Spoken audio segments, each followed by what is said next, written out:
Mayam Krumzari adon nagbiribase Impact News ni ay Rajnong Tongmam manung hunna hari ba 360-degree analysis of news and events ta mayam butaram nokchari ngasi asi ano wachahi kumjalising ani tara tarukki ahan banumit ni aduga ngasi gi manung hunna asisu chahi asigi ahan manung hunna ni aduga ahan manung hunna gi tharmasibu open tawno gi damangta khulanga kono gi damangta ngasi manung hunna gi studio da lengsen role biribasi manipur gi kachin koyasin batungna mahak tagi makhol tana niliba naha oiriba natraga oiribi harasu yare naha oiribi Manipuri folk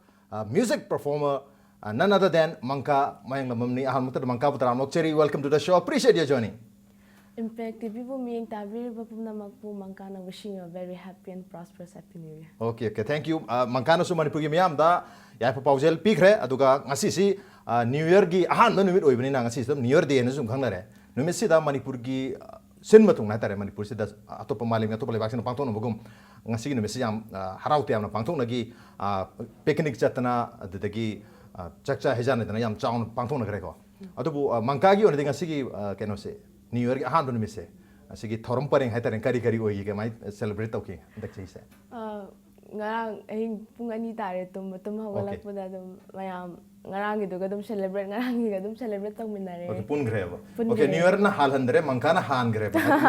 New Year lak tinga da mangkana ngaire le rebo ko mangkana ngaire le gre aduga New Year su o khibagal le na madu celebrate taw gre aduga ngasi ga dum pun greba hum le to mangkala amni na studio si da Impact TV screen da mangkagi sakse u matam da mani premium na hojik kok ta lam dur bi image se hada samodon haiba isai si oidune aduna to begin with ngasi gi program sa hono gidam ta haibi isai sena hodopi targadi ngasi gi program si khwai dagi phajaba ko gi beginning am oini khanji isai matem ta hoi lok dikhai thunge do fine hada samaton yang ba marjing lai gi khungni sa haingang jing de khu pham ya yang gui đi bơ lang gui sa câu ghi nang bo jing li bơ sa gu tu phang lam bơ sa câu ghi nang bo jing li bơ sa gu tu phang lam bơ sa hada samaton yang ba marjing lai gi khong ni sa hada samaton yang ba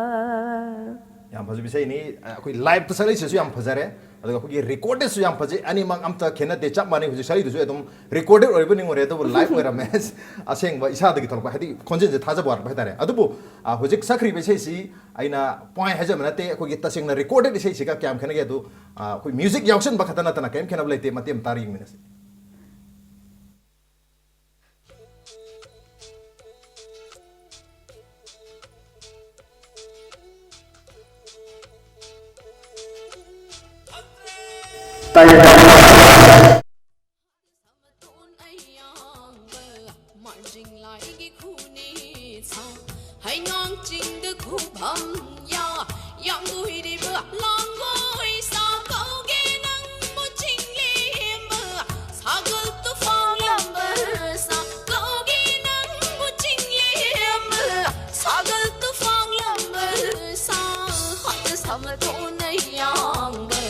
marjing lai gi khuni sa hada samaton yang ba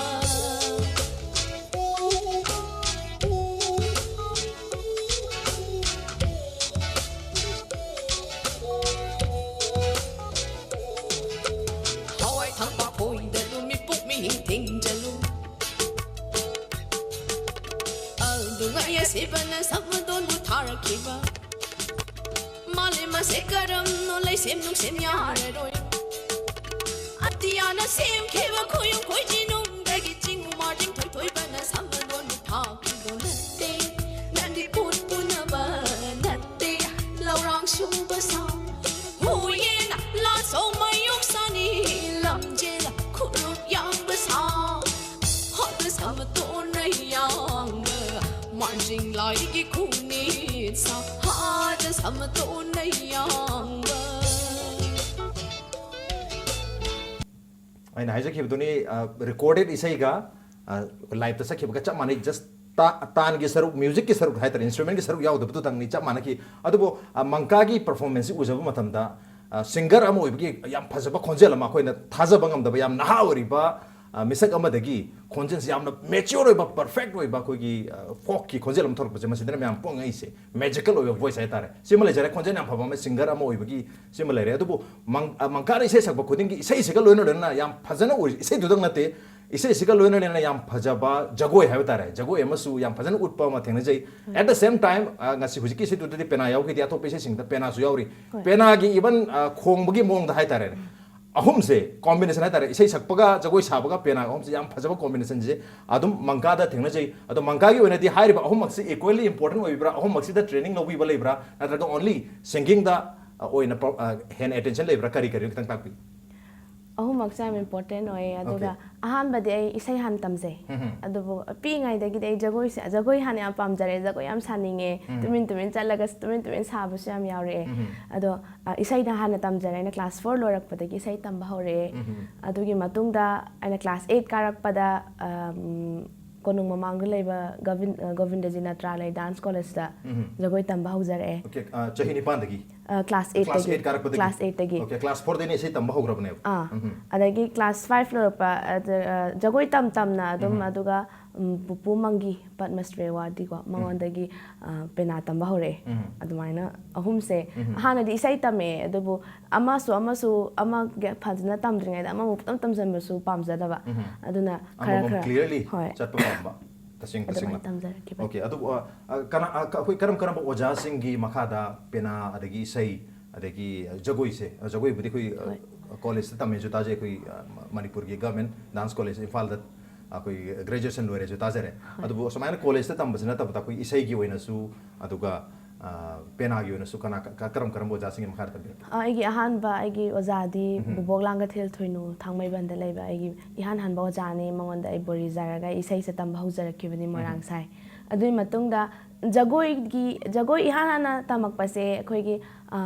लाइफगी so artist ओइबा सेने artist नि मसामक अमाइबिनी निने तोंदोन पेबम लीलावती मंगोंदगी आई मंगोंददी हाना बोरी जारागा युमदा नुक्तिगी लामने जगोय तम्बियोना मंगोंदगी हाना तंबा हुजै basic foundation खरा अदुगी मतुंगदा अदि college तमे अदो college तदी एकता वास ओइथोरे हेदी जगोय से ला हराउबा अदगी पुंग अदे क्लासिकल म्याम यावरा अमनिना अमता लाइदे अदुना तोंगाना आइना खरा खुलोइजदबा क्लासिकल से रास कुम से मो आइना एग्जाम अमा थादोरिबनिना ओजा वांखै द लैबा ओजा इबेमहल मंगोंदा ट्यूशन चले हाय तारे ट्यूशन चले जगोय ट्यूशन चते यात्रे सोटी लैबगुंबदा संडे गुंबदा चले दुगा पेनागिना पुपुदा तमे अदुगा होय सिमयामसिगी मनुंगददी आइना अयामबना मयाम मतमने आई बाबागा तानाजे बाबा मांगसना लाइफगी सो बाबासु होगी पेना आर्टिस्ट अमन नत्रो होय बाबासु पेना गया परफॉर्मर अमने अदुगा मसाम होजिकसु लाइफगी आर्टिस्टिक डायरेक्टर ओइना लै आई मयामनदी बाबागा तानाजे अदुमाइना ओके अयामबा अपोकपगा तानारगा हारिबा जगोई बतमनि खंगे सै बतमनि खंगे मचा खाइन मयक सेंसना तमि मखा तानसु तमखिगनि हाबगी वाखलुने अदुबो पेना सिदंग ला कोई पामजबि इंस्ट्रूमेंट मैम होजिक मणिपुर की तोंगान पे इंस्ट्रूमेंट मैम सु लेरी रगा मॉडर्न इंस्ट्रूमेंट मैम लेरी करम इंस्ट्रूमेंट दी खोइदा जे इसा मक फोक परफॉर्मर ने ना हाइजन बगी वाना चले दो पिङाइ दगी एना पेना मखोन से याम याम नुशीजगिबस ओइबा अहामबदा पेना से होय खोंगिना सि खनगिबदि लेते दु तारसो मागी म्यूजिक से अदुम आइना हे ज्ञान तारपदगी तारागा लामनेना पेनागी म्यूजिक से अइंगोंदा यामना नुशीबा फावगिबा ओइबा अदगी नुशीबा फावराबनिना आइना पाइनिंगे तमनिंगे अदुमाइना तारगा पेना से तमगे होय अतै अखोइगे इंस्ट्रूमेंट म्याम अमा लै लांगड्रेन धुलोक मोय म्याम सु पामी अदुबो आइना हेना पामजबदी मेलोडियस ओइबा अदगी यूनिक ओइबा आई पेना मखोन से पामजे अदो अतोपा वेस्टर्न इंस्ट्रूमेंट सु फजै वायलिन मखोन फजै पियानो फजै गिटार सु याम फजै अदु आइना पामजबा इंस्ट्रूमेंट अमा हायो हाय तागदी अखोइगिसु ट्रेडिशनल इंस्ट्रूमेंट ओइबा पेना तारे फर्स्ट लव हाय तारे ने पेना क्वाइटली क्लोज होगिबा अर अंगांग ओरिगी दिस अदुम तारा लाखिबा मखोन अम ओखिबनिना क्वाइटली नंगना जबा खोंजेल अमा पेना सेना अदुम ओइरि अदुबो अखोइगी मणिपुर की कल्चर से कनगदबनि मणिपुर की नाच से कनगदबनि हाइना ट्रेडिशन से कनगदबनि हाइना याम कना रेडियो दा खबर दा टेलीविजन दा लाउरी तोंगा एनजीओ सिंग सुन लाउरी मणिपुर खतगी नते मालेम पुंबदनि स्माइल लाउरी जे खोगी इसागी ओइबा नाच दि कनगदबनि हाइना अदुबो हाइरिबा लमदम अदुदा लेरिबा मियामनदी मसागी नाता मसागी कल्चर दा का हेना इंटरेस्ट यारोदबा अदु मरुना खोई मणिपुर की फोक ꯍꯥꯏꯇꯥꯔꯦꯅꯦ ꯐꯣꯛ ꯃ꯭ꯌꯨꯖꯤꯛꯁꯤꯗ ꯅꯠꯇ꯭ꯔꯒ ꯐꯣꯛ ꯗꯥꯟꯁꯇ ꯐꯣꯛꯀꯤ ꯑꯥꯔꯠ ꯐꯣꯝꯁꯤꯡꯁꯤꯗ ꯀꯟꯒꯗꯕꯅꯦꯗꯤ ꯍꯥꯏꯔꯒ ꯃꯁꯤꯅ ꯑꯩꯈꯣꯏꯒꯤ ꯁꯛꯇꯥꯏꯅꯦꯗꯤ ꯍꯥꯏꯔꯒ ꯑꯩꯈꯣꯏꯒꯤ ꯃꯅꯤꯄꯨꯔꯒꯤ ꯃꯤꯌꯥꯝꯅꯁꯨ ꯀꯥ ꯍꯦꯟꯅ ꯃꯗꯨꯗ ꯄꯨꯛꯅꯤꯡ ꯂꯨꯞꯁꯜꯂꯨꯕ ꯉꯝꯗꯕ ꯃꯥꯏ ꯃꯥꯏ ꯊꯕꯛ ꯆꯤꯟꯅꯔꯝꯕ ꯌꯥꯏ ꯑꯗꯨꯕꯨ ꯑꯇꯣꯞꯄ ꯃꯣꯗꯔꯟ ꯑꯥꯔꯠꯇꯗꯤ ꯀꯥ ꯍꯦꯟꯅ ꯊꯋꯥꯏ ꯌꯥꯎꯕꯗꯤ ꯊꯦꯡꯅꯕ ꯑꯗꯨꯒ ꯑꯩꯈꯣꯏꯒꯤ ꯏꯁꯥꯒꯤ ꯑꯣꯏꯕ ꯀꯜꯆꯔꯦꯜ ꯐꯣꯝꯁꯤꯡꯁꯤꯗꯗꯤ ꯌꯥꯝꯅ ꯊꯋꯥꯏ ꯌꯥꯎꯕ ꯉꯝꯗꯦ ꯑꯗꯨꯕꯨ ꯀꯟꯒꯗꯕꯅꯦꯗꯤ ꯂꯥꯎꯏꯀꯣ ꯂꯥꯎꯕꯗꯤ ꯂꯦꯞꯇꯦ ꯑꯗꯣ ꯃꯇꯥꯡ ꯉꯁꯥꯏꯁꯤꯗ ꯃꯪꯀꯥꯅ ꯑꯩꯈꯣꯏꯒꯤ ꯁꯨꯝꯕ ꯃꯈꯜꯒꯤ ꯐꯣꯛ ꯍꯥꯏꯇꯥꯔꯦꯅꯦ ꯃꯅꯤꯄꯨꯔꯤ ꯐꯣꯛꯀꯤ ꯏꯁꯩ ꯁꯛꯂꯛꯄ ꯄꯦꯅꯥ ꯈꯣꯡꯂꯛꯄ ꯃꯁꯤ ꯎꯔꯨꯕ ꯃꯇꯝꯗ ꯍꯥꯟꯅ ꯊꯋꯥꯏ ꯌꯥꯎꯔꯨꯗꯕ ꯃꯤꯒꯥꯁꯦ ꯑꯗꯨꯒ ꯑꯩꯈꯣꯏ ꯃꯅꯤꯄꯨꯔꯤ ꯐꯣꯛꯇ ꯊꯋꯥꯏ ꯈꯪꯌꯥꯎ ꯌꯥꯎꯔꯛꯄ ꯍꯦꯟꯅ ꯇꯥꯅꯤꯡꯉꯛꯄ ꯃꯪꯀꯥꯗ ꯑꯗꯨꯝꯕ ꯃꯈꯜꯒꯤ ꯑꯃ ꯂꯩ ꯑꯗꯨꯕꯨ ꯃꯅꯤꯄꯨꯔꯗ ꯃꯄꯥꯟ ꯂꯝꯗꯁꯨ ꯄꯔꯐꯣꯔꯝ ꯌꯥꯝ ꯇꯧꯔꯦ ꯃꯪꯀꯥꯁꯦ ꯑꯩꯈꯣꯏꯒꯤ ꯏꯟꯗꯤꯌꯥꯒꯤ ꯃꯅꯤꯄꯨꯔꯒꯤ ꯋꯥꯡꯃ ꯈꯛꯇ ꯅꯠꯇꯅ ꯑꯩꯈꯣꯏꯒꯤ ꯂꯩꯕꯥꯛꯁꯤꯒꯤ ꯋꯥꯡꯃꯗ ꯐꯣꯔꯦꯟ ꯀꯟꯇ꯭ꯔꯤꯁꯇ ꯇꯨꯔ ꯃꯌꯥꯝ ꯆꯠꯂꯨꯔꯦ ꯑꯗꯨꯕꯨ ꯃꯅꯤꯄꯨꯔꯗ ꯄꯔꯐꯣꯔꯝ ꯇꯧꯕꯁꯦ ꯍꯧꯖꯤꯛ ꯍꯥꯏꯖꯈꯤꯕ ꯃꯅꯤꯄꯨꯔꯤ ꯃꯌꯥꯝꯁꯦ ꯌꯥꯝꯅ ꯏꯟꯇꯔꯦꯁ ꯂꯧꯔꯨꯗꯦ ꯑꯩꯈꯣꯏꯒꯤ ꯑꯥꯔꯠ ꯐꯣꯝꯁꯦ ꯀꯟꯒꯗꯕꯅꯦꯗꯤ ꯍꯥꯏꯔꯒ ꯑꯩꯈꯣꯏ ꯏꯁꯥꯅ ꯊꯋꯥꯏꯗꯤ ꯌꯥꯎꯔꯨꯗꯦ ꯑꯗꯨꯕꯨ ꯃꯪꯀꯥꯅ ꯏꯁꯩ ꯁꯛꯄ ꯍꯧꯔꯛꯄꯗꯒꯤ ꯍꯥꯏꯕ ꯌꯥꯏ ꯃꯃꯥꯡꯗꯁꯨ ꯂꯩꯔꯝꯕ ꯌꯥꯏ ꯑꯗꯨꯕꯨ ꯍꯧꯖꯤꯛ ꯑꯅꯧꯕ ꯃꯈꯜꯒꯤ ꯀꯩ ꯍꯥꯏꯇꯥꯔꯦ ꯏꯟꯇꯔꯦꯁ ꯑꯃ ꯃꯪꯀꯥꯒꯤ ꯏꯁꯩꯗ ꯅꯠꯇ꯭ꯔꯒ ꯁꯨꯝꯕ ꯃꯈꯜꯒꯤ ꯐꯣꯛ ꯐꯣꯝ ꯑꯃ ꯃ꯭ꯌꯨꯖꯤꯛꯁꯤꯗ ꯃꯌꯥꯝꯁꯦ ꯊꯋꯥꯏ ꯌꯥꯎꯈꯠꯅꯔꯛꯏꯁꯦ ꯁꯤ ꯎꯔꯨꯔꯒ ꯃꯅꯤꯄꯨꯔꯗ ꯄꯔꯐꯣꯔꯝ ꯇꯧꯕꯒ ꯃꯄꯥꯟꯗ ꯄꯔꯐꯣꯔꯝ ꯇꯧꯕꯁꯦ ꯀꯔꯝꯕꯅ ꯍꯦꯟꯅ ꯐꯩꯌꯦꯅ ꯈꯟꯕꯤ ꯅꯨꯡꯉꯥꯏꯖꯩꯅ ꯈꯟꯕꯤ ꯀꯩꯅꯣꯗ ꯑꯦꯠꯂꯤꯁ ꯃꯅꯤꯄꯨꯔꯒꯤ ꯃꯤꯌꯥꯝꯅꯗꯤ ꯏꯁꯩ ꯃꯔꯣꯟꯕꯨ ꯑꯣꯏꯔꯣ ꯈꯔꯗ ꯑꯣꯏꯔꯁꯨ ꯑꯟꯗꯔꯁꯇꯦꯟ ꯇꯧꯏ ꯃꯄꯥꯟꯗ ꯁꯤ ꯇꯧꯔꯝꯗꯕꯁꯨ ꯌꯥꯏ ꯑꯗꯨꯒ ꯁ꯭ꯇꯗꯤ ꯇꯧꯔꯒ ꯂꯥꯛꯑꯝꯕꯁꯨ ꯌꯥꯏ ꯃꯄꯥꯟꯒꯤ ꯂꯝꯒꯤ ꯃꯤꯅꯗꯤ ꯍꯦꯟꯅ ꯀꯔꯝꯕ ꯃꯐꯝꯗ ꯍꯦꯟꯅ ꯅꯨꯡꯉꯥꯏꯅ ꯈꯟꯕꯤ ꯄꯔꯐꯣꯔꯝ ꯇꯧꯕꯁꯦ ꯑꯩꯅ ꯄꯔꯐꯣꯔꯃꯤꯡ ꯁ꯭ꯇꯦꯖꯇꯨ ꯂꯦꯞꯈ꯭ꯔꯒꯗꯤ ꯆꯞ ꯃꯥꯟꯅꯩ ꯄ꯭ꯂꯦꯠꯐꯣꯝ ꯑꯃꯠꯇꯅꯦ ꯑꯩ ꯑꯗꯨꯗ ꯈꯟꯗꯣꯏꯁꯦ ꯑꯩꯕు ꯚꯥꯕꯣꯛꯁꯤꯡꯗꯨꯅ ꯄꯦꯟꯕꯤꯕ ꯑꯩꯅ ꯏꯟꯇꯔꯇꯦꯟ ꯇꯧꯕ ꯑꯗꯨꯒꯤ ꯋꯥꯈꯜꯗꯨꯗ ꯈꯤꯇꯅꯦ ꯊꯣꯛꯇꯣꯏꯁꯦ ꯑꯗꯨꯕꯨ ꯄꯔꯐꯣꯔꯃꯦꯟꯁ ꯇꯧꯕꯁꯦ ꯍꯣꯏ ꯁ꯭ꯇꯦꯖ ꯀꯥꯈꯠꯈ꯭ꯔꯒꯗꯤ ꯆꯞ ꯃꯥꯟꯅꯔꯦ ꯑꯗꯨꯕꯨ ꯀꯩ ꯍꯥꯏꯅꯤ ꯗꯤꯐ꯭ꯔꯦꯟꯁꯇꯣ ꯑꯃꯗꯅ ꯄ꯭ꯔꯣꯐꯦꯁꯅꯦꯜꯂꯤ ꯇ꯭ꯔꯤꯠ ꯇꯧꯕ ꯋꯥꯠꯂꯛꯄꯁꯦ ꯄ꯭ꯔꯣꯐꯦꯁꯅꯦꯜꯂꯤ ꯇ꯭ꯔꯤꯠ ꯇꯧꯕꯁꯦ ꯑꯁꯨꯛꯀꯤ ꯃꯇꯤꯛ ꯈꯦꯠꯅꯩ ꯍꯥꯏꯕ ꯇꯥꯔꯦ ꯃꯅꯤꯄꯨꯔꯗꯅ ꯑꯩꯗꯤ ꯃꯅꯤꯄꯨꯔꯗ ꯍꯦꯟꯅ ꯄꯔꯐꯣꯔꯝ ꯌꯥꯝ ꯇꯧꯖꯅꯤꯡꯉꯦ ꯌꯥꯝ ꯍꯦꯟꯅ ꯑꯦꯛꯁꯄꯥꯟ ꯑꯣꯏꯅꯕꯀꯣ ꯕꯤꯀꯣꯁ ꯏꯁꯥ ꯁꯨꯃꯥꯡ ꯁꯤꯠꯇꯅ ꯃꯤ ꯁꯨꯃꯥꯡ ꯁꯤꯠꯂꯨ ꯌꯥꯄꯣꯠꯇꯦ ꯑꯗꯨꯅ ꯍꯦꯟꯅꯁꯨ ꯈꯪꯕꯤꯅꯕ ꯑꯩ ꯃꯅꯤꯄꯨꯔꯗ ꯄꯔꯐꯣꯔꯝ ꯌꯥꯝ ꯇꯧꯖꯅꯤꯡꯉꯦ ꯑꯗꯨꯕꯨ ꯃꯅꯤꯄꯨꯔꯗ ꯄꯔꯐꯣꯔꯝ ꯇꯧꯕ ꯍꯥꯏꯁꯦ ꯑꯩꯅ ꯆꯠꯂ ꯇꯧꯔꯨꯗꯤ ꯌꯥꯄꯣꯠꯇꯦ ꯃꯌꯥꯝꯅ ꯀꯧꯕꯤꯔꯛꯑꯒ ꯏꯚꯦꯟꯠ ꯑꯃ ꯑꯣꯔꯒꯅꯥꯏꯖ ꯇꯧꯔ ꯃꯇꯨꯡꯗ ꯑꯩꯅ ꯆꯠꯆꯔꯨꯗꯧꯅꯦ ꯑꯗꯨꯕꯨ ꯀꯩ ꯍꯥꯏꯒꯅꯤ ꯏꯚꯦꯟꯠ ꯈꯔ ꯋꯥꯠꯄ ꯍꯥꯏꯇꯥꯔꯦ ꯏꯚꯦꯟꯠ ꯋꯥꯠꯁꯨ ꯋꯥꯠꯂꯦ ꯑꯗꯨꯒ ꯃꯦꯅꯦꯖꯃꯦꯟ ꯍꯥꯏꯒꯗ꯭ꯔꯥ ꯑꯩꯈꯣꯏꯕꯨ ꯀꯧꯕꯤꯔꯤꯕ ꯃꯤꯁꯤꯡꯁꯤꯅ ꯁꯤꯟꯕꯗꯤ ꯐꯖꯅ ꯁꯤꯟꯕꯤꯔꯒ ꯑꯩꯈꯣꯏꯒꯤ ꯑꯥꯔꯇꯤꯁꯀꯤ ꯑꯩꯈꯣꯏꯅ ꯍꯥꯏꯖꯈꯤꯕ ꯏꯀ꯭ꯋꯤꯞꯃꯦꯟꯁꯄꯨ ꯑꯣꯏꯔꯣ ꯒ꯭ꯔꯤꯟ ꯔꯨꯝꯕꯨ ꯑꯣꯏꯔꯣ ꯐꯖꯅ ꯃꯐꯝ ꯆꯥꯅ ꯊꯝꯕꯤꯔꯝꯗꯕ ꯑꯗꯒꯤ ꯌꯥꯝ ꯊꯦꯡꯅꯖꯔꯛꯑꯦ ꯑꯗꯨꯒ ꯅꯨꯡꯉꯥꯏꯇꯕ ꯈꯔꯅꯤꯀꯣ ꯑꯩꯅ ꯍꯥꯏꯖꯩꯁꯦ ꯑꯗꯨꯒ ꯁꯝꯅ ꯍꯥꯏꯔ ꯄ꯭ꯔꯣꯐꯦꯁꯅꯦꯜꯂꯤ ꯇ꯭ꯔꯤꯠ ꯇꯧꯕꯤꯗꯦ ꯑꯗꯨꯒ ꯍꯌꯦꯡ ꯍꯪꯆꯤꯠꯇ ꯉꯥꯏꯔꯒꯨꯝꯕ ꯋꯤꯛ ꯑꯃꯇ ꯉꯥꯏꯔꯒꯨꯝꯕꯗ ꯍꯦꯛꯇ ꯍꯥꯏꯕꯤꯕ ꯑꯗꯨꯒ ꯌꯥꯔꯛꯇ꯭ꯔꯒꯅ ꯄꯣꯡꯉꯤ ꯆꯥꯎꯊꯣꯛꯏ ꯍꯥꯏꯅ ꯍꯥꯏꯕꯤꯕ ꯑꯗꯩ ꯈꯔ ꯑꯃ ꯂꯥꯛꯑꯒꯅ ꯄꯩꯁా ꯌꯥꯝꯃꯣꯏꯅ ꯈꯟꯕꯒꯤꯔ ꯍꯥꯏꯕꯤꯕ ꯄꯩꯁా ꯀꯌꯥꯅꯣ ꯄꯤꯒꯦꯒ ꯍꯥꯏꯕꯤꯕ ꯌꯥꯝ ꯅꯨꯡꯉꯥꯏꯇꯕ ꯊꯦꯡꯅꯖꯩ ꯑꯗꯨꯒ ꯑꯌꯥꯝꯕꯅ 100 ꯂꯥꯛꯄꯗ 1% ꯃꯨꯛ ꯈꯤꯇꯪꯅꯦ ꯒ꯭ꯌꯥꯟ ꯇꯥꯔꯒ ꯍꯟꯕꯤꯒꯤꯁꯦ ꯑꯩꯅ ꯄꯔꯐꯣꯔꯝ ꯆꯠꯂꯒ ꯇꯧꯔꯨꯕ ꯌꯥꯏ ꯑꯗꯨꯕꯨ ꯌꯥꯝ ꯔꯦꯌꯔ ꯑꯥꯔꯠ ꯐꯣꯝꯅꯤ ꯁꯤꯙꯔꯨꯔꯕ ꯑꯃꯅꯤ ꯑꯗꯨꯕꯨ ꯑꯩꯅ ꯆꯠꯂꯨꯕ ꯃꯇꯝꯗ ꯃꯥꯒꯤ ꯚꯦꯜꯌꯨ ꯋꯥꯠꯂꯛꯀꯅꯤ ꯃꯔꯝꯗꯤ ꯃꯥꯒꯤ ꯀ꯭ꯋꯥꯂꯤꯇꯤꯗꯣ ꯁꯦꯟꯁ ꯑꯣꯐ ꯀ꯭ꯋꯥꯂꯤꯇꯤꯗꯣ ꯍꯟꯊꯔꯛꯀꯅꯤꯀꯣ ꯑꯗꯨꯒ ꯑꯩꯅ ꯂꯩꯀꯥꯏ ꯑꯃꯗ ꯍꯦꯛ ꯄꯔꯐꯣꯔꯝ ꯇꯧꯔꯨꯕ ꯃꯇꯝꯗ ꯑꯃꯗ ꯑꯃꯨꯛ ꯀꯧꯔꯛꯀꯅꯤ ꯑꯃꯗ ꯆꯠꯂꯨꯔꯒ ꯑꯃ ꯆꯠꯂꯨꯗꯕꯁꯨ ꯑꯗꯨꯝ ꯋꯥꯔꯧꯕꯤꯒꯤꯅꯤ ꯑꯗꯨꯅ ꯑꯩ ꯑꯌꯥꯝꯕꯅꯗꯤ ꯍꯧꯖꯤꯛ ꯂꯩꯀꯥꯏꯗ ꯁꯤꯒꯤ ꯁꯛꯄꯤꯌꯨ ꯁꯨꯃꯥꯡꯗ ꯁꯛꯄꯤꯌꯨ ꯈꯣꯠꯄꯗꯤ ꯑꯩ ꯆꯠꯆꯗꯦ ꯃꯌꯥꯝꯗꯁꯨ ꯑꯗꯨꯝ ꯀꯨꯏꯔꯦ ꯆꯠꯇꯕ ꯑꯗꯣ ꯍꯧꯖꯤꯛꯄꯨꯗꯤ ꯈꯇꯪꯗꯤ ꯒ꯭ꯌꯥꯟ ꯇꯥꯕꯤꯔꯝꯕꯁꯨ ꯌꯥꯏ ꯑꯗꯣ ꯑꯩꯅ ꯆꯠꯇꯕꯩ ꯃꯔꯝꯗꯨꯗꯤ ꯑꯩ ꯄꯣꯡꯕ ꯆꯥꯎꯊꯣꯛꯄꯒꯤ ꯋꯥ ꯅꯠꯆꯗꯦ ꯚꯦꯜꯌꯨꯗꯣ ꯍꯥꯏꯗꯤ ꯄꯔꯐꯣꯔꯃꯦꯟꯁꯇꯨꯒꯤ ꯀ꯭ꯋꯥꯂꯤꯇꯤꯗோ ꯍꯟꯊꯈꯤꯗ꯭ꯔꯥꯅ ꯄꯥꯈꯠꯆꯕꯩ ꯆꯠꯇꯕꯅꯦ ꯑꯗꯨꯅ ꯍꯣꯏ ꯃꯄꯥꯟ ꯂꯝꯒꯤ ꯄ꯭ꯂꯦꯠꯐꯣꯝꯗ ꯄꯔꯐꯣꯔꯝ ꯇꯧꯕꯗꯤ ꯑꯗꯨꯝ ꯌꯥꯝ ꯅꯨꯡꯉꯥꯏ ꯍꯥꯏꯇꯥꯔꯗꯤ ꯃꯣꯏꯅ ꯊꯥ 3-4 ꯋꯥꯠꯂꯤꯉꯩ ꯃꯃꯥꯡꯗ ꯀꯣꯟꯇꯦꯛ ꯂꯧꯅꯔꯦ ꯀꯣꯟꯇ꯭ꯔꯦꯛ ꯁꯥꯏꯟ ꯇꯧꯅꯔꯦ ꯑꯗꯒꯤ ꯁꯤ ꯋꯥꯠꯂꯤ ꯑꯩꯈꯣꯏꯒꯤ ꯁꯤ ꯄꯥꯝꯃꯤ ꯑꯩꯈꯣꯏꯅ ꯍꯥꯏꯕꯗꯣ ꯐꯖꯅ ꯄ꯭ꯔꯣꯐꯦꯁꯅꯦꯜꯂꯤ ꯇ꯭ꯔꯤꯠ ꯇꯧꯕꯤꯕ ꯍꯥꯏꯗꯤ ꯄꯩꯁꯥꯒꯤ ꯅꯠꯇꯕ ꯑꯩꯈꯣꯏꯅ ꯄꯥꯝꯖꯔꯤꯁꯦ ꯐꯖꯅ ꯇ꯭ꯔꯤꯠꯃꯦꯟꯗꯨꯅꯦ ꯑꯩꯈꯣꯏꯒꯤ ꯑꯥꯔꯇꯤꯁꯀꯤꯗꯤ ꯑꯩꯈꯣꯏꯅ ꯄꯦꯟꯅꯕ ꯇꯧꯕꯤꯕꯗோ ꯍꯥꯏꯗꯤ ꯑꯌꯥꯝꯕꯅ ꯃꯤꯁꯦ ꯄꯩꯁꯥꯅ ꯂꯩꯕ ꯌꯥꯕꯒꯤ ꯋꯥꯈꯜꯗ ꯍꯥꯏꯕꯗꯤ ꯁꯤ ꯄꯤꯔꯗꯤ ꯌꯥꯅꯤ ꯃꯥꯗꯤꯒ ꯍꯥꯏꯔꯒꯀꯣ ꯑꯗꯨꯃꯥꯏꯅ ꯆꯠꯄꯁꯦ ꯅꯨꯡꯉꯥꯏꯖꯗꯦ ꯂꯣꯏꯅꯃꯛ ꯇꯧꯋꯦ ꯍꯥꯏꯕꯩ ꯅꯠꯇꯦ ꯈꯤꯇꯪ ꯊꯦꯡꯅꯕꯗꯨꯅ ꯍꯥꯏꯖꯕꯅꯦ ꯈꯔ ꯃꯈꯩꯗꯤ ꯂꯩꯔꯤ ꯑꯗꯨꯕꯨ ꯃꯁꯤ ꯃꯔꯨꯑꯣꯏꯅ ꯑꯩꯈꯣꯏꯒꯤ ꯑꯥꯔꯇꯤꯁꯁꯤꯡꯗ ꯄꯤꯕ ꯔꯦꯁꯄꯦꯛ ꯑꯗꯨꯒ ꯇ꯭ꯔꯤꯠꯃꯦꯟꯁꯤ ꯌꯥꯝꯅ ꯃꯊꯧ ꯇꯥꯏ ꯍꯥꯏꯕꯅꯤ ꯑꯗꯣ ꯃꯇꯥꯡ ꯑꯁꯤꯗ ꯑꯩꯈꯣꯏꯒꯤ ꯃꯪꯀꯥꯒꯤ ꯔꯤꯁꯦꯟꯠꯂꯤ ꯆꯤꯡꯗ ꯁꯥꯠꯄꯤ ꯏꯪꯉꯦꯜꯂꯤ ꯑꯩꯈꯣꯏ ꯃꯅꯤꯄꯨꯔ ꯌꯥꯝ ꯐꯖꯕ ꯀꯩꯅꯣꯅꯤ ꯏꯁꯩ ꯑꯃꯈꯛꯅꯤ ꯍꯥꯏꯔꯤꯕ ꯏꯁꯩꯁꯤ ꯃꯪꯀꯥꯅꯁꯨ ꯑꯃꯨꯛ ꯁꯛꯄꯤꯔꯒ ꯑꯃꯨꯛ ꯑꯦꯜꯕꯝ ꯑꯃ ꯍꯥꯏꯇꯥꯔꯦ ꯃ꯭ꯌꯨꯖꯤꯛ ꯑꯦꯜꯕꯝ ꯑꯃ ꯐꯣꯡꯕꯤꯈ꯭ꯔꯦ ꯑꯗꯨꯒꯤ ꯑꯩꯈꯣꯏ ꯇꯥꯏꯇꯜ ꯇ꯭ꯔꯦꯛ ꯍꯥꯏꯇꯥꯔꯦꯅꯦ ꯆꯤꯡꯗ ꯁꯥꯠꯄꯤ ꯏꯪꯉꯦꯜꯂꯩꯁꯦ ꯃꯌꯥꯝꯅꯗꯤ ꯇꯣꯏꯅ ꯇꯥꯔꯕꯅꯦ ꯑꯗꯨꯕꯨ ꯃꯪꯀꯥꯒꯤ ꯈꯣꯟꯖꯦꯜꯗꯒꯤ ꯑꯃꯨꯛ ꯇꯥꯔꯒꯗꯤ ꯅꯨꯡꯉꯥꯏꯖꯒꯅꯤ ꯍꯥꯏꯅ ꯈꯟꯖꯩ chính cái sát phi ngày lấy sẽ our village company đã đôi ra mana product mana puthok chabani ado hoi pati o sa sai cái chính de sa pi ing lấy chỉ nỡ đỡ na kín khi bơ hồ cơ lạc ý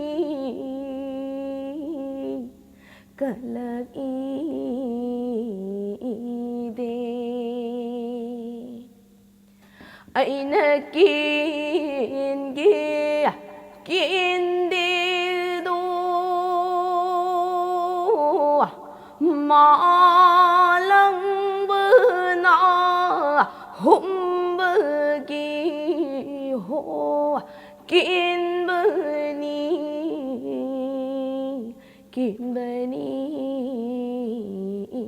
de yam nuai yam phajabi sei adu makana salak pasida amukka hena nungai jaba phajaba amadi phawi adu maka akhoi ujaba folk ki music mayam simadi sakpiri adu tamsu tambire adu akhoi atopa kai tare western boy ro aduga indian classical boy ro anatraga indian modern music boy ro anatraga akhoi manipur sang liba matam isai boy ro summa makhali isai sidi sidi sakpi da pra summa sidi kari wakhal lebi hoi ai hindustani sangiti ai besara third year loizare laigidra bo jamayambam chitin mangona tamjarambani ado hojik do jasu laigidre aduga ai tonganba sigi tonganba ai folk lambi gi yamna lairakpanina ai hena further tamdhaga da basu khitang khudong chadre adagi college su ka ba aduna ai tapna loisange na di sana khanjari aduga hoi western music se tamning badi ke dubai phar dona haidi khodimak ti loi tamninge haidi kitang musician ama artist ama singer moi gai ta ga di khodimak khangba ma da ka tai to be a perfect singer khodimak khangba dune hayeng kana ka doi se adubu hojik pau ki doina aina tamjari ba folk music se di ka haini saruk ama kitang hai tare mayam digi manung da mayam ama thizen da wali pa chau ipa ko mane loi ba suna ko tamba khutinga ado hoi ai atopa isai su tamninge adubu tapna tamninge adubu tapna hojik khoi folk sida khara hena settle loiro matungda tamna tana atopa isai singsu atopa genre singsu touch toroke explore toroke loina khangingai loina tamjalingai khoi singer amagi artist amagi oina ti yamna kana duini yamna phabu oidone habagi wakaloni on the note manung hundagi tharum sida khoi break matam chang lobjage break tiam thonjarke impact news meng ta lebi contemporary. Welcome back. Adon engber basi manu hunani a 360-degree analysis of news and events with me Rajnath Thongmam. Manu hunata ngasi ahan bachahi ki ahan manu hunaki thorom asida open tawno ki tamata ngasi manu hunata koi unazar mi basi mangka mayang lamamni Manipur ki folk music performer ado mangka gi se mayam si marakta ai ki personal favorite ama haje targeti mangka gi hege nauni pa marjinga ko se sangmi na khiba ama lei akoi gi moirang sai ki part ama hetare akoi gi thoibina ching ama gi maming thon gi bedo adu part to matem tang chapigadra ai nau pa je jikti adu gi house na guitar nam hi matam ni ma se class 8 ka da ngai hojik metric tha dore hojik ti chawre phana ado hoi mate ma sak sara gi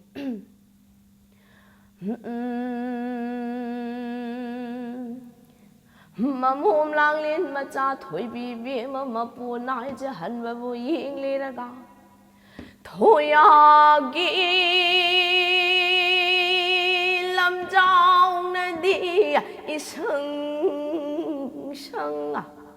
cây bul lam trong na đi măng măng ngã si thôi bi này pa môi rang lam đâm yên bờ đơ mang đơ samu na tan sa na tu bana tây thali bê chinh ngã si bu Kege angam kanagi chingnu takpiu phamnai ba bema sanahal mangna tubana tai thaliba chinga sidi kege angam kanagi ching sunati do yaw surak pa khawdeng khongjai ngam ching haiba du dinana thoibi adudi pu mangna tubana tai thaliba chinga se ꯊꯣꯏꯕꯤꯒꯤ ꯌꯦꯛꯅ ꯆꯤꯡ ꯍꯥꯏꯅ ꯊꯣꯜꯂꯝꯂꯒꯦ ꯀꯣꯏꯄꯨ ꯌꯦꯛꯅ ꯆꯤꯡ ꯍꯥꯏꯅ ꯊꯣꯜꯂꯝꯃꯒꯦ ꯍꯥꯏꯅ ꯊꯣꯏꯕꯤꯅ ꯌꯦꯛꯅ ꯆꯤꯡ ꯍꯥꯏꯅ ꯊꯣꯟꯈ꯭ꯔꯦ ꯌꯥꯝ ꯐꯖꯕ ꯏꯁꯩꯅꯤ ꯑꯩꯈꯣꯏ ꯏꯅꯥꯎ ꯃꯥꯔꯖꯤꯡꯒ ꯁꯛꯃꯤꯟꯅꯈꯤꯕꯀꯣ ꯑꯗꯣ ꯍꯥꯏꯔꯤꯕ ꯏꯁꯩꯁꯤꯒꯤ ꯑꯩꯈꯣꯏꯒꯤ ꯔꯦꯀꯣꯔꯗꯦꯗ ꯍꯥꯏꯇꯥꯔꯦ ꯍꯥꯎꯁ ꯑꯦꯟ ꯒꯤꯇꯥꯔꯅ ꯑꯩꯈꯣꯏ ꯁꯦꯝꯖꯕ ꯃ꯭ꯌꯨꯖꯤꯛꯁꯤ ꯃꯇꯦꯛ ꯑꯃꯇꯪ ꯇꯥꯃꯤꯟꯅꯁꯤ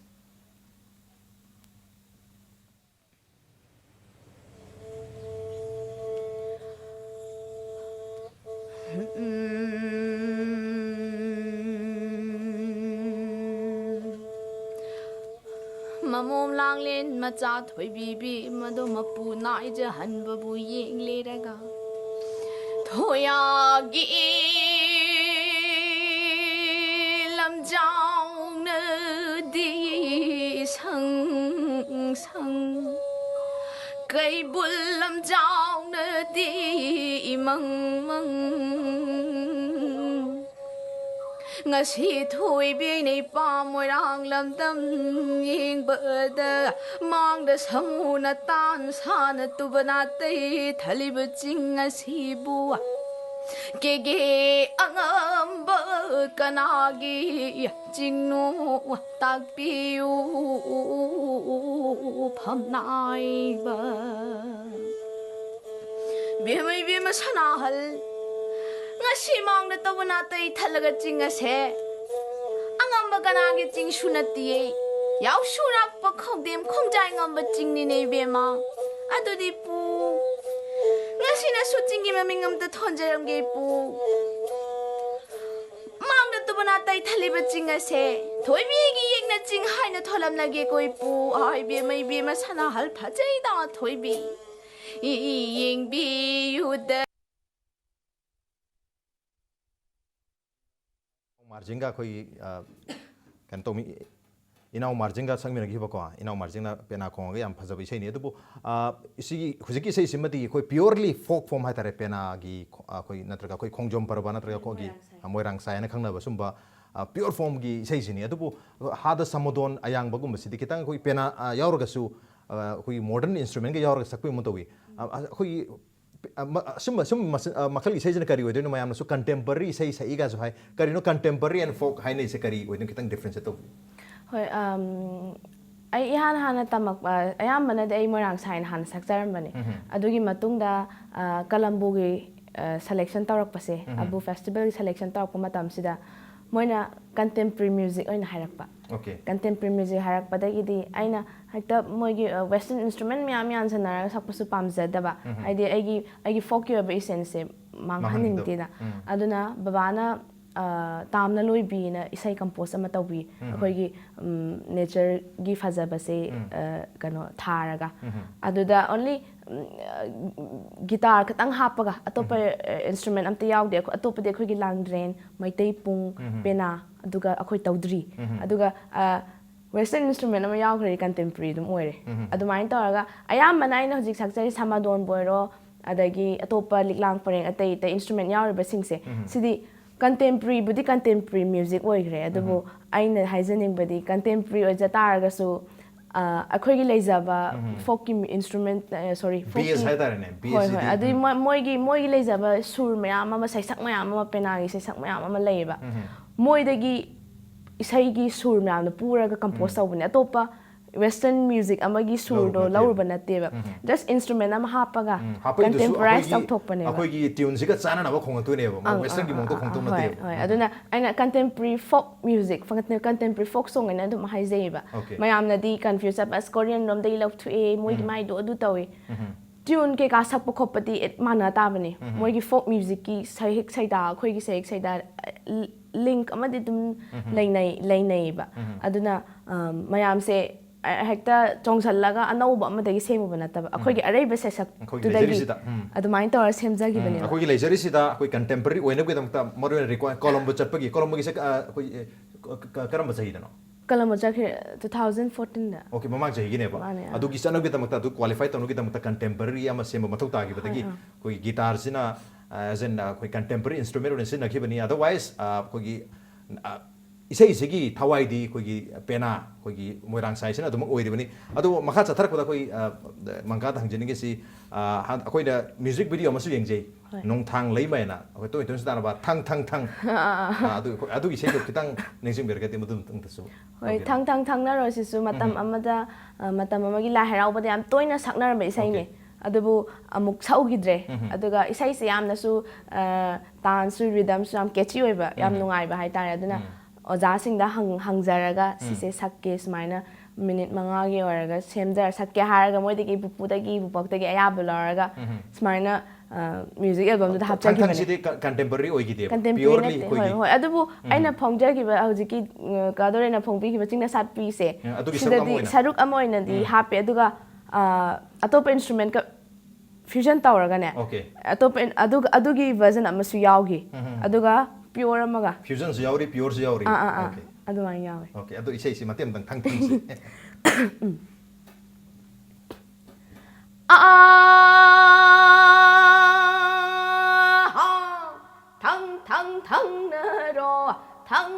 thang na ro so thang na ro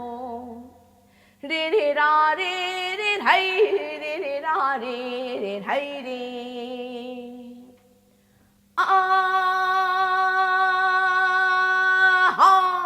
nụ mai jing de u ya le nụ mai jing de u ya le không de na yu har re không de na yu har re nung shi ka pole re ra re hai re ra re hai re yam phajai aduga hari bi sei si konjel asok phajari sida amuk masigi video la kan dari video su yam phajai tare video su ngak tang matem tang yeng minasi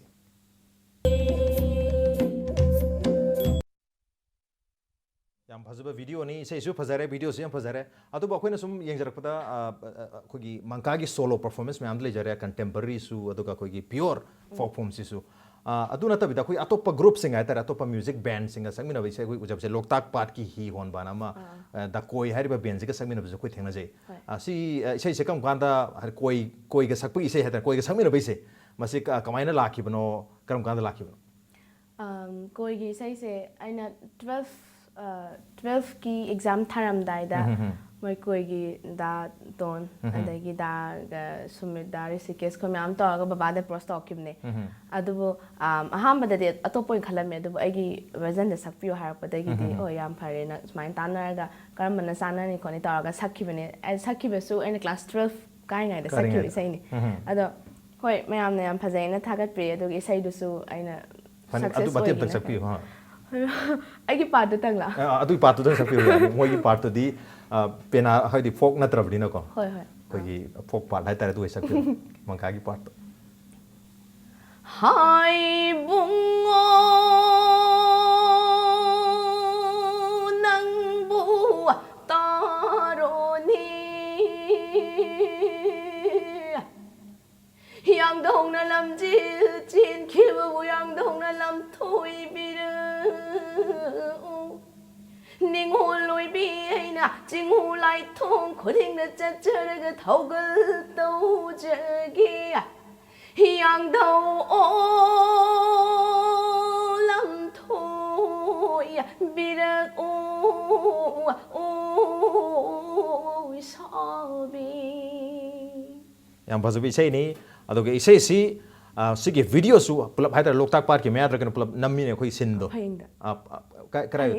paying da nammi na ki video ni video su yang phajai video su matem tang yeng minas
ꯐꯖꯕ ꯏꯁꯩꯅꯤ ꯁꯤꯃꯁꯨ ꯑꯗꯨꯒ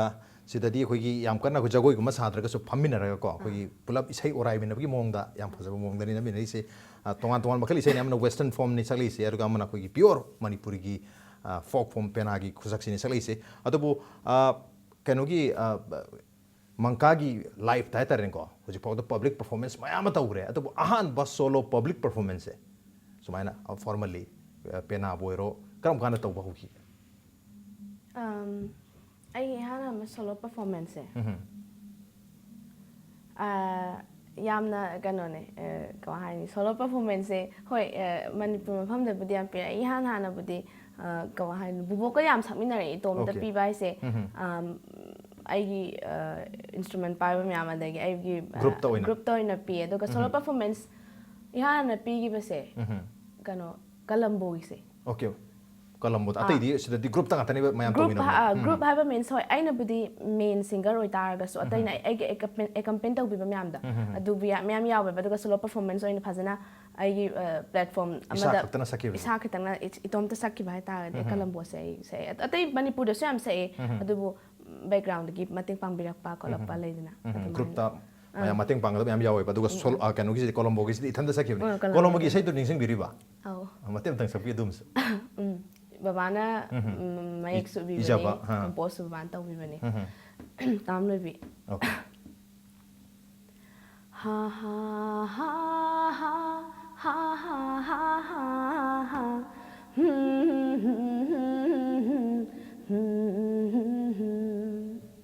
tamna loi bi na pum sing dang singil na phui na satli hao đậm lâu khung lôi ya tâm ya xít na chê li ba sụt là mắm la ba u măng nung đăng chiếc la cha sinh na khong li ba mil phay ra da bom bi cha sinh na nung si chi long na đi ba hai ngui ngu khôi nâu y ta rồi ninh thi ra lâm đầm se nu ra su pai ma nu moli ꯌꯥꯝ ꯐꯖꯕ ꯏꯁꯩꯅꯤ ꯑꯩꯈꯣꯏꯒꯤ ꯅꯦꯆꯔꯕꯨ ꯍꯥꯏꯇꯥꯔꯦ ꯑꯩꯈꯣꯏꯒꯤ ꯃꯍꯧꯁꯥꯒꯤ ꯄꯤꯊꯣꯛꯆꯔꯤꯕ ꯃꯌꯥꯝꯁꯤꯒꯤ ꯃꯁꯤꯕꯨ ꯁꯩꯊꯥꯔꯒ ꯃꯅꯤꯄꯨꯔꯒꯤ ꯂꯩꯖꯔꯤꯕ ꯃꯌꯥꯝꯁꯤꯕꯨ ꯁꯩꯊꯥꯔꯒ ꯁꯛꯄ ꯏꯁꯩꯅꯤ ꯑꯗꯨꯕꯨ ꯃꯪꯀꯥꯒꯤ ꯏꯁꯩ ꯃꯌꯥꯝꯁꯤꯒꯤ ꯃꯅꯨꯡꯗ ꯑꯩꯅ ꯈ꯭ꯋꯥꯏ ꯄꯥꯝꯖꯕ ꯏꯁꯩ ꯍꯥꯏꯇꯥꯔꯦꯅꯦ ꯑꯩꯈꯣꯏꯒꯤ ꯍꯤꯟꯗꯤꯗ ꯍꯥꯏꯔꯒ ꯖꯨꯒꯜꯕꯟꯗꯤ ꯍꯥꯏꯒꯗ꯭ꯔꯥ ꯑꯃꯒ ꯑꯃꯒ ꯁꯛꯑꯒ ꯑꯃꯅ ꯑꯃ ꯇꯥꯟꯅꯕꯒꯤ ꯃꯑꯣꯡꯗ ꯂꯝꯖꯦꯟ ꯇꯥꯟꯅꯕꯒꯤ ꯃꯑꯣꯡꯗ ꯌꯥꯝ ꯊꯨꯕ ꯑꯩꯈꯣꯏ ꯄꯦꯅꯥ ꯑꯣꯏꯔꯒꯁꯨ ꯃꯅꯤꯄꯨꯔꯒꯤ ꯐꯣꯛ ꯐꯣꯝ ꯑꯣꯏꯔꯒꯁꯨ ꯌꯥꯝ ꯊꯨꯅ ꯁꯛꯄ ꯏꯁꯩ ꯑꯃ ꯍꯥꯏꯇꯥꯔꯦꯅꯦ ꯀ꯭ꯋꯥꯛꯇꯥ ꯂꯝꯖꯦꯟ ꯍꯥꯏꯕ꯭ꯔꯥ ꯑꯗꯨꯝꯇꯪꯒ ꯃꯇꯦꯡ ꯑꯃꯇꯪꯒ ꯁꯛꯄꯤꯔꯒꯗꯤ ꯌꯥꯝ ꯅꯨꯡꯉꯥꯏꯅꯤ ꯈꯟꯖꯩ ꯍꯧꯖꯤꯛꯀꯤ ꯑꯊꯨꯕ ꯄꯥꯔꯠꯇꯣ ꯇꯥ ꯑꯊꯨꯕ ꯄꯥꯔꯠꯁꯦ ya ha a ha bia mau hoàng phai da a hoàng lăng gia phai da bông phai lâm nông sĩ sẽ ra con thang tàu đệ kia kharani da a chan bi i be na ga ton hu na ga lai gum bi anni makina teiram a hom makina teiram lau je ru ge na nai na ha khamanong bal ani do ma khong na te na chal mà khuôn tê mà sao ina kan bhaling thon lâu hay ba cầm la tao tao tao tao tao tao tao chi đi đi đi đi đi hết cái chuyện hả lắm pa okay bên này à đi sigi sumba akhoi kwakta haitare ko masi sei sei summa sakpatadi ithanda sakpa yadabram akhoi atopa group ki natraga atopa singer amaga sangminagne hena nungai brak mai toisidi itomda sakpa kaidoba yadoino yaroidoino isa itom sakpa su yawe adubu aina movement yakpanina penado khongdi khonge du tarasu jago yakpadadi penado paisandoini dana aduna egi pena ba campaign tawbinaba ama boiro ani boiro pena mokhondo hena tanaba grouping sakmina ban he nungai adubu hoi solo performance habdi aina pena paizaraga sakpadi sae mayam ama adubu lum lum lauba haigada mi entertain tawbadi group sapudina helidana okay group yoragadi hena lumba hena नुंगाई है बने सकपदसु अदुगा audience न ताबदसु अदो अखोगी चाही सि अनोबो लाए ngasi ahan banu bitni handak chayde le years loi mane aduna 365 ki mota 366 orani February se numit kuma pani oiduni ado bo lakadriba lemori ba numit chahung ko manga sida kari tawbigi haina kari wakhal lebiri resolution hai tarne chahi ji ko ina I resolution Tadok patamdi ado hoi 2016 se ai di hena 2015 da di hena schedule tight oi ba chahi di oi ni na khale mam di January se budi exam lai bagi so adagi atang kha stress lai gi myam da potha ge na khale de February da gi demo Portuguese band amaga moi gi composer amaga ai collaboration tawraga mana ai gi compose tawjage na hairakpa aduga project ama tawminarani February dai hawrani aduga March adai dana khoi gi maitai taba khun haidi Assam Bangladesh selcha mayam se chatlaga khoi lahina sinja doini aduga akhoi na chatlaga maitai mayam du na perform tawzaruge na su khanjari adugi tour amoina hoi tour amoina admaina haidi Bangladesh laiba maitai unaningneba aduga mayamga chatluraga perform tawraga haidi mane makoina su yamna pamjaba nungsijaba khoi gi maitai gi art form ariba folk form se moina tarjar ga su moina henan harauja doini su khalle aduga mayam se connect to gi tanjam su phangduini bi chei sina aduga atai budi khara su le adu main oibu kitang haijaragi adu ado future dadi kari plan lebi kari tawgen khali future aspiration hai tarene aim lo ai aim se honestly ai pi ngai dagi hadum hai ai pi ngai dai oza am oininge okay ai aim se oza adum hai adubu oza gi matik oining woi gi matik hai tar ai angang jam loina ma pamjai aduga hoji ai na every live na pp workshop ma sile play pena workshop na every Sunday khudingi angang se adum laeba aduga moiga loina jaraga adum laeba adu ai fees ti logjade adum just kahani sharing tongna breba pingai de oza ba yam pame ado oza makti natraga su oza gumba ama hai tare ko aina de sas itin now nupi now pa adumana sharing tongje ado ai aim in life se ai sima oigena di khan gi bi leite aina ismaina de sai support ni sai khanja gi de adu bosi oi basi hena chesel han ba phan ba perfect singer kwa aduga ai gi aim abu ai khoi gi beautiful culture we have our beautiful culture aduna each and every corner of the world it is glance amatang oi tar su Manipur se sakta ke haibase ai gi lengdaba wasakni yam phaja wakhalo ni Manipur gi culture bu malem sin bathungna koi Manipur se sini Manipur gi culture se nat se samai tawe habasi khara makhai di tam ge ai gi sai te angam pangthok sarung ge habasi na live ki dream mani pandama mani on the note ngasi wanati manu hungi tharmsi batang swadal sinjarge ngasi ki tharmsi da mangkana leng pireng durang ngasi ki tharmsi bu ki thawai happy khibagi damakta mangka bu thaga chari appreciate your joining impact tv bu meaning tabe ko mangkan khurumjai Thank you. Masih ngasi manu hungi tharom ngasi ki addition se karam topi puye khoda khang bir pe yagani ko gi mail id impacttvnews@gmail.com natraga ko gi Facebook page www.facebook.com/impacttvmanipur da join to biraga comment amati feedback thabir pe yagani. With that, this is Raj Nongthamam signing out. See you same time next time at prime time. Have a good night.